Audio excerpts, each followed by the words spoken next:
Hello, everyone. What I'm going to talk today about is lessons 1 and 2 from Module 11. Module 11 on World War II has 7 lessons. We only have 6 days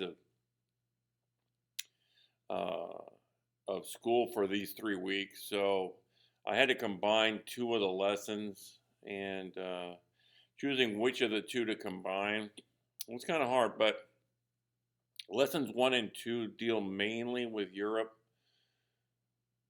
Not totally, but mainly with European history, as opposed to the other 5 lessons of this module, which are purely U.S. history. So that's kind of the basis for me combining lessons 1 and 2. Lesson 1 is war breaks out, the beginning of war in Europe. Excuse me. And lesson 2 is the Holocaust. So, as usual, there'll be 10 notes, and I'll leave the videos on there for you to work on the videos. There are 2 videos for you to see also. So welcome back. It's good to see everyone. I'm glad we're back on a new semester. Everyone's hopefully learned from first semester. I know I did. So off to a fresh start with semester 2. For you guys who did well in the first semester, nice job, but you got to do it all over again. For you guys who didn't do quite as well in the first semester, chance to restart. So this is kind of a brand new era, brand new grade. So let's get going. This assignment's called War Breaks Out and the Holocaust. The first 5 notes are on War Breaks Out, and the second 5 notes are on the Holocaust. So let's get started. The first note is on the Versailles Treaty. The Versailles Treaty. The treaty that ended World War I is actually the beginnings of World War II. It didn't solve many of Europe's problems. It was a treaty of revenge. It was a treaty of greed, and it had enormous problems. First of all, it made Germany very depressed throughout the 20s and 30s, and it just destroyed the German economy. Caused resentment, hatred, and it really was the fuel that Hitler used in his rise to power, revenge for Versailles. It also left the USSR out. They weren't involved. There was resentment there. And Italy also.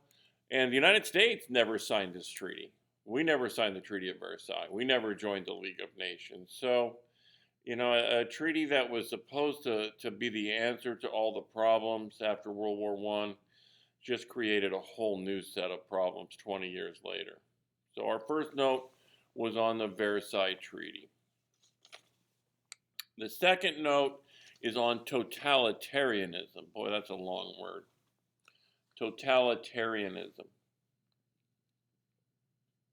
And we can't point all the fingers at Europe. If you look at our government coming out of the Great Depression, it changed drastically. We just finished the New Deal unit, the module on the New Deal. Roosevelt changed our country forever. So those countries of Europe that looked to strong-arm dictators, we changed ours also, but not like theirs, obviously. First of all, in the USSR, you have Joseph Stalin.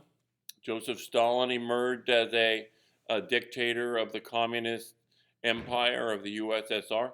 In Germany, you had Adolf Hitler. He took over and turned their country around from the Depression in a much different direction. In Italy, you've got Benito Mussolini. Coming out of the Spanish Civil War, you have a man named Francisco Franco. And then in Japan, the military generals there got rid of the democratic government also. So it's a worldwide change of governments, and the totalitarian leaders, dominance, total dominance, nationalism above everything. Now, obviously, Germany is the focal point here. Hitler came into power, and his goal was to reunite all German-speaking people, um, to get rid of the Jewish people, to create his pure Aryan nation, I guess you'd call it, and then to expand, to create what he called Lebensraum, playground for German people. He wrote a book called Mein Kampf, which was about the rave. Some people called it the raging words of a crazy guy, but it became his kind of future for um, what he called the Third Reich. So it wasn't just one country. We changed our government, but not quite like this. The totalitarianism that emerged to combat the Great Depression, the worldwide Great Depression, as our second note. Our third note, let's look at Japan. Let's look at Japan and see where they're coming from on all this thing, because it's a slightly different angle, isn't it? An island nation with limited resources. In 1865, when the United States Commodore Matthew Perry first sailed into Tokyo Harbor, he met a very, I don't want to say backward, but kind of a feudalistic period of samurai and shogun and violence, and not a lot different than the castles and knights of Europe. And they modernized rapidly. In 1904, they defeat the Russian army. Um, they're just total war machine.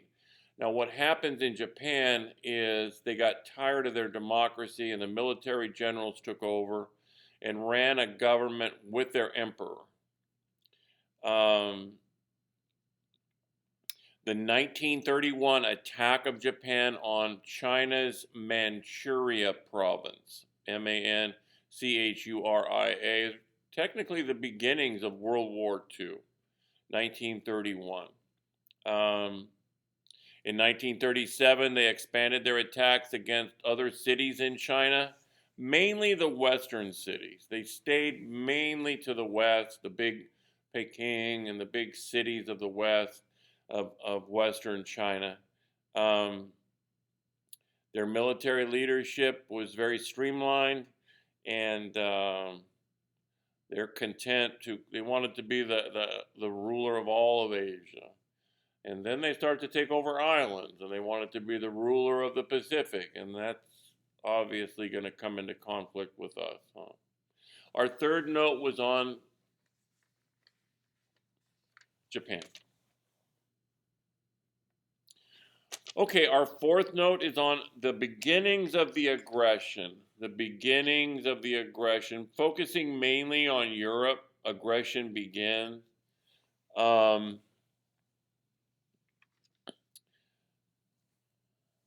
When the Germans crossed the Rhine River in 1936, well, when the Germans increased their military, but when the Germans crossed the Rhine River in 1936, that's the beginnings of World War II in Europe. 1936, we are in the middle of the Great Depression. Roosevelt took over in 33 as president. So to kind of give you some comparisons, Roosevelt had only been president 3 years of his first term, and they're breaking the Versailles Treaty. No one's stopping them. Italy had already attacked Ethiopia, so the aggression is beginning. Let's pick up bigger, let's move a little faster. 1938, one of Hitler's goals was to reunite German-speaking people. Well, Hitler himself, a German-speaking Austrian, decided that Austria and Germany should be one. So in what he called Anschluss, the reuniting of German-speaking people, the German army, almost without violence at all, took over the Austrian people, the Austrian government, and it was absorbed into Nazi Germany. There was some behind-the-scenes violence. Dissenters were silenced, but as far as open warfare between Austria and Germany, no. And just Austria is erased from the map in 1938. Hitler's next move was the country of Czechoslovakia. Czechoslovakia was a country that is a country that was half German speakers, half Slavic speaking people. And Hitler began to use one of his common tactics of saying that the German people in this country are being mistreated, and they should be reunited with Germany. That was going to be one of his common tactics. So he demanded that Czechoslovakia be given to Germany. And here is where the world kind of steps in and questions Hitler for the first time. At the Munich Agreement of 1938, that's on the test, the Munich Agreement of 1938, M-U-N-I-C-H. Prime Minister Chamberlain and a few others, Chamberlain was from Britain, decided that Hitler could have the German-speaking half of Czechoslovakia as long as he promised to never attack anyone again. Peace in our time. There's a famous photo, it's actually a video, of Chamberlain clutching this piece of paper that Hitler had signed, promising to never attack anyone again. Churchill goes down as a believer of Hitler. In your terms and names, that's called appeasement. The next prime minister of Britain is going to be Churchill, and he is not going to believe Hitler. He'll fight Hitler. Okay, we're up to taking Czechoslovakia, the German-speaking people, in 1938, the Munich Agreement. The offensive begins. Okay, I broke our fifth note into 3 parts, so it's a little more than 11 notes today. Let's get to German offensive against 3 specific groups. First of all, Poland. Once again, Hitler used his rallying cry of, "There's German people in Poland who are being mistreated. I must attack Poland." Well, the problem with that is Poland had some allies with the USSR, and Hitler wasn't at a stage yet where he could bring the USSR and Germany to war. So what he did with Stalin is he signed the 1939 Nazi-Soviet Peace Treaty. 1939 Nazi-Soviet Non-Aggression Pact. Non-Aggression Pact. So for a while, for 2 years, Hitler and Stalin were allies. That will change in 1941. With that done, poor Poland was defenseless. This is where Hitler reveals for the first time his blitzkrieg, his lightning warfare. Land and air attacks simultaneously destroyed the Polish army. Within 3 weeks, there is no more Poland, and it's absorbed by the German Empire, the Nazi German Empire. The Soviets took the eastern part of Poland, and Poland was erased from the map. That brought on war. That attack on Poland brought France and Britain to what's beginning World War II. They declared war on Germany. The French knew they were next. They knew that Hitler wanted revenge for Versailles. But unfortunately, the French put their defense in old technology. The Maginot Line is what it's called, M-A-G-I-N-O-T, the Maginot Line.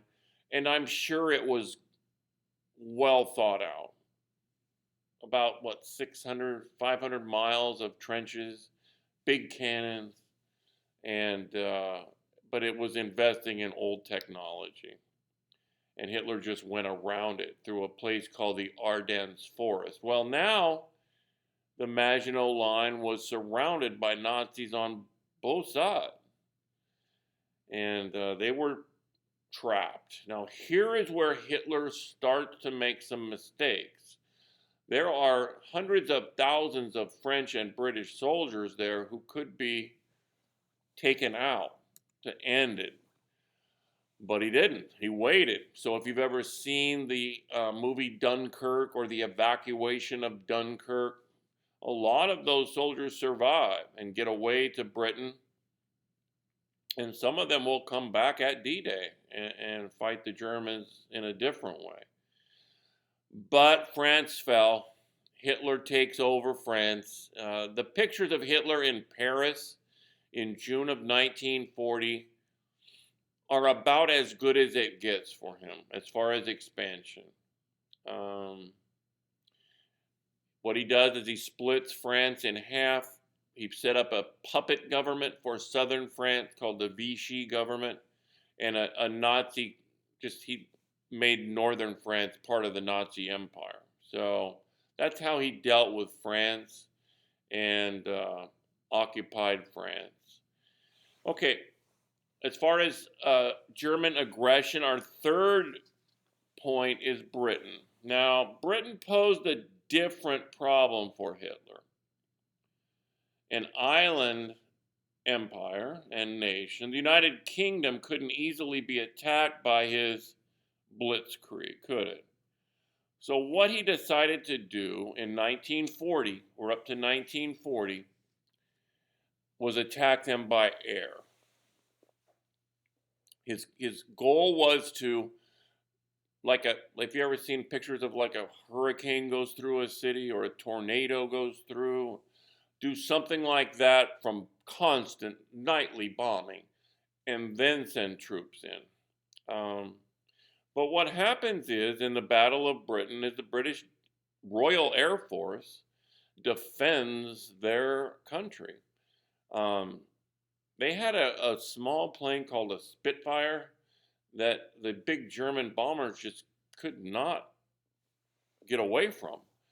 And new Prime Minister Churchill said, never have so many people owed a gratitude to so few, because the Royal Air Force saved Britain. And by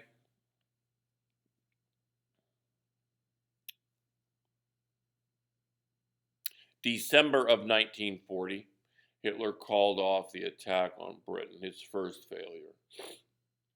He's going to have a lot more failures. But so we're leaving this lesson one, war breaks out, with the failed, for Hitler, failed Battle of Britain. All right, we're going to pick up lesson two, the Holocaust. And, it's so sad. I wish there was a better way to present this, but just being honest with you, it's the worst tragedy in the history of the world. Let's hope there's never anything like this again. My sixth note, it's just a general note, just giving you the basics here. It's a Jewish word for burnt offerings. The Holocaust was the imprisonment and murder of 11 million people. That's going to be on the test and on the final, so get that number right. 6 million Jewish people and 5 million non-Jews. It started in 1933, and it went on to the very end. The one video, a band of brothers, where they liberate Buchenwald concentration camp, the guys for Germany had just left.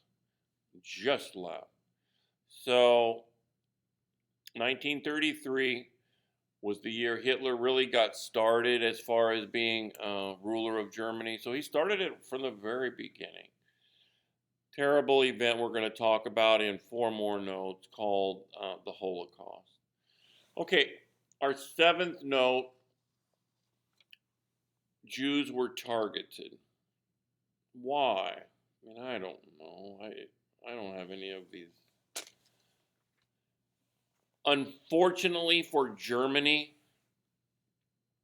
they had a long, or have, I hope they don't have it anymore, a long tradition of anti-Semitic feelings, literature, beliefs. Hitler didn't invent any of these things. He read books that had been around in German culture, blaming things for Jews, against Jews, criticizing Jews. Hitler made Jewish people the scapegoat for Germany's problems. He offered, one of the reasons why these people turned to these awful rulers is they answered problems.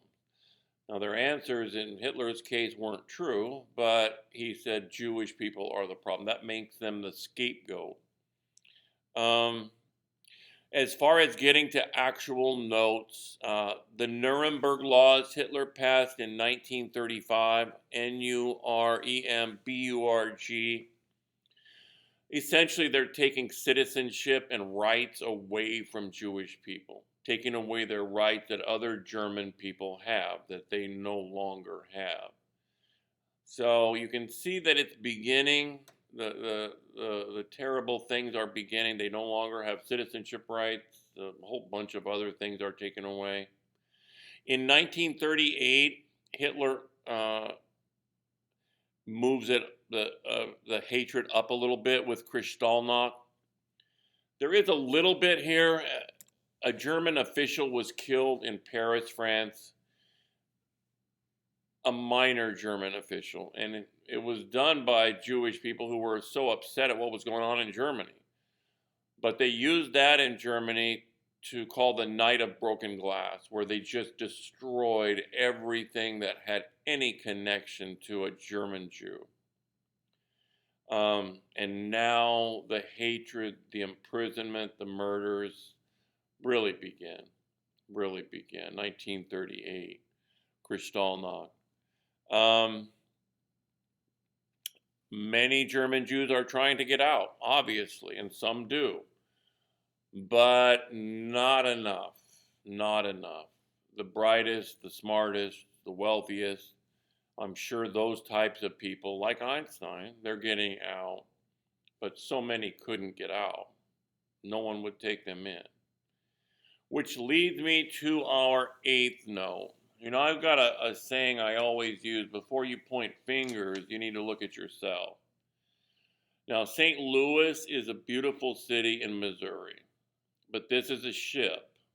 This ship was full of German Jews trying to get out, trying to find someone who would take them in. They go first to Cuba, to Havana, and the Cuban nation says, no, get back on your boat. You're not staying here. They were so excited. They knew that the United States would take them in. Roosevelt would be their friend. They go to Miami, the harbor at Miami, and they wait for approval from Roosevelt that I'm sure they felt was certain to come. But guess what? Roosevelt said, no, you can't stay. Now, this brings up, well, to finish the story with the St. Louis, they go back to Europe, and about half of them die in the Holocaust. Not so much in Germany, but in the different parts of Europe that had been occupied by the Germans. That's the story of the St. Louis. Now let's get to the story of the United States. We could have done so much more. There was anti-Semitism, and I'm sure there still is, in the United States, unfortunately. But at that point in history, German Jews needed a friend. They needed someone to help them out, and it was not us. It was not us. Was Roosevelt, did he not like Jewish people? I can't answer that.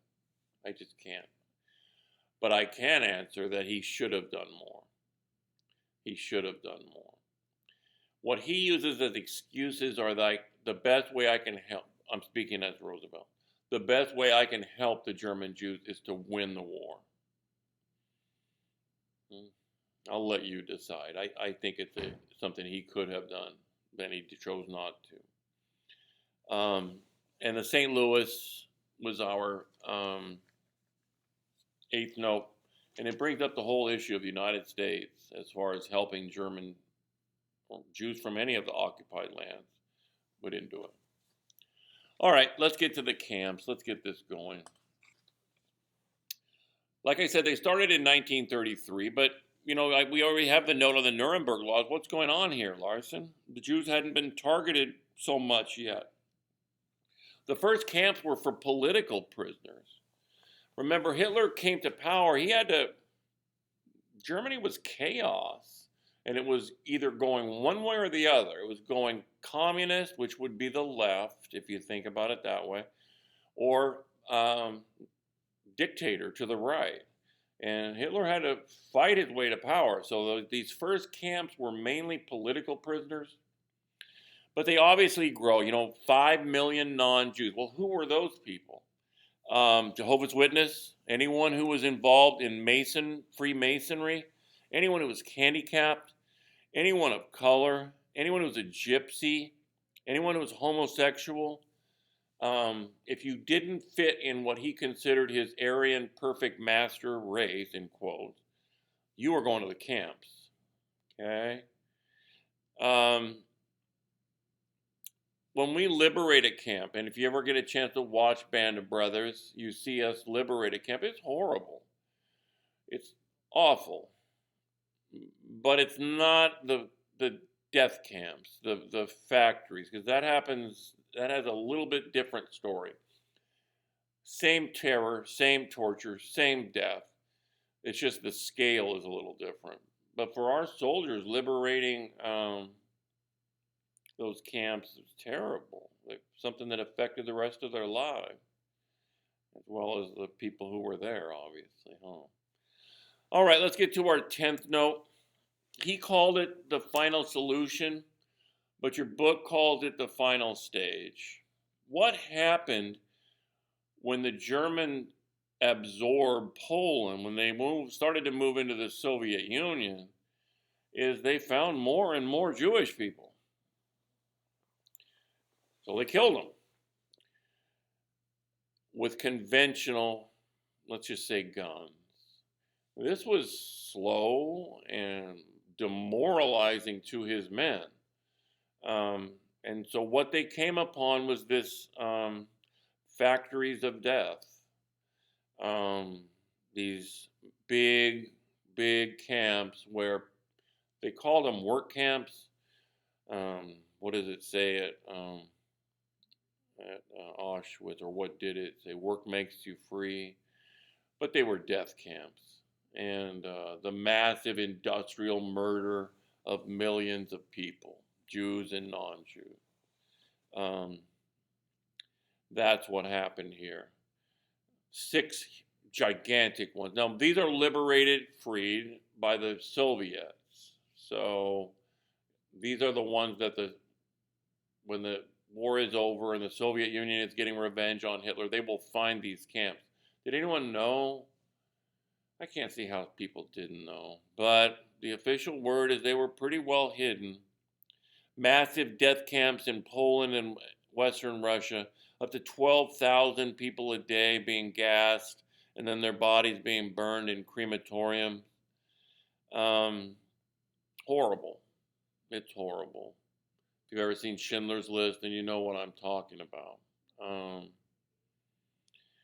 There's so many sad parts of this, but I think at least for me, as I teach it every year, the saddest thing they went to the very end, and the murders and the burning, they almost amped it up at the end. So it's so sad, the whole thing. Is it a part of World War II? Did this help Hitler at all win the war? It's a good question. Or is it just something that happened during World War II? For every soldier being mean to Jewish people in the camp, that's one soldier that wasn't fighting Americans or French or British. It's a sad thing. It is our second lesson of Module 11. And these two deal primarily with Europe, not totally, but primarily. The first lesson was war breaks out, and then the second lesson is the Holocaust. I hope you learned something. I changed the class a little bit. I got rid of the workbooks that you despised, and I added a bookwork assignment. Email me at any time. If you're a new student here in my class, I welcome you. It's going to be a great ride in the second semester. We're going to learn and study some amazing things of U.S. history. And let's talk sometime if you need help with anything. Let's get off to a good start. And I will see you guys on Friday.